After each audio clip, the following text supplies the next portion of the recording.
খয়রাশোলে বজ্রপাতে মৃত্যু, চাষের কাজে মাঠে নেমেই প্রাণ হারালেন কৃষক। বীরভূমের খয়রাশোলে বজ্রপাতে মর্মান্তিক মৃত্যু এক কৃষকের। চাষের কাজে মাঠে থাকা অবস্থায় আচমকায় বজ্রাঘাতের শিকার হন তিনি। পরিবার সূত্রে জানা যায়, খয়রাশোলের কৃষ্ণপুর গ্রামের বাসিন্দা গোকুল বাউরি কৃষ্ণপুরের মাঠে চাষের কাজ করছিলেন। সেই সময় হঠাৎ বজ্রপাত হলে গুরুতর অসুস্থ হয়ে পড়েন তিনি। খবর পেয়ে স্থানীয়রা তড়িঘড়ি তাঁকে উদ্ধার করে দুবরাজপুর গ্রামীণ হাসপাতালে নিয়ে যান। তবে হাসপাতালে পৌঁছানোর পর কর্তব্যরত চিকিৎসক তাঁকে মৃত বলে ঘোষণা করেন। ঘটনায় এলাকা জুড়ে নেমে এসেছে শোকের ছায়া।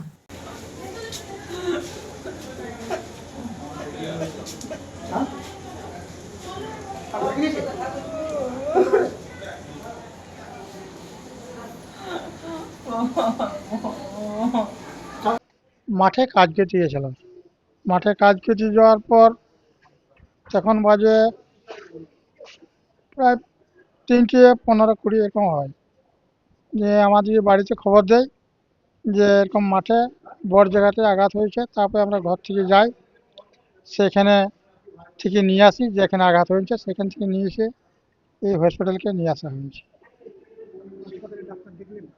হসপিটালে ডাক্তার দেখেছে, মারা গেছে বলছে ডাক্তার।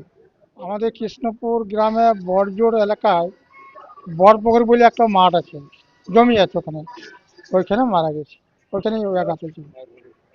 বাবা বলেন, ভাতে বাঙালি ভাতে বল, মানে ভাত খেলে বল হবে। কিন্তু রোজ রোজ ভাত খাচ্ছি, এত দুর্বল কেন? কারণ শুধু ভাত নয়, নিউট্রিয়েন্টসও দরকার। তাই প্রশ্ন হলো, শুধু ভাত খাবো নাকি ঠিক ভাত খাবো যাতে পুষ্টি আছে?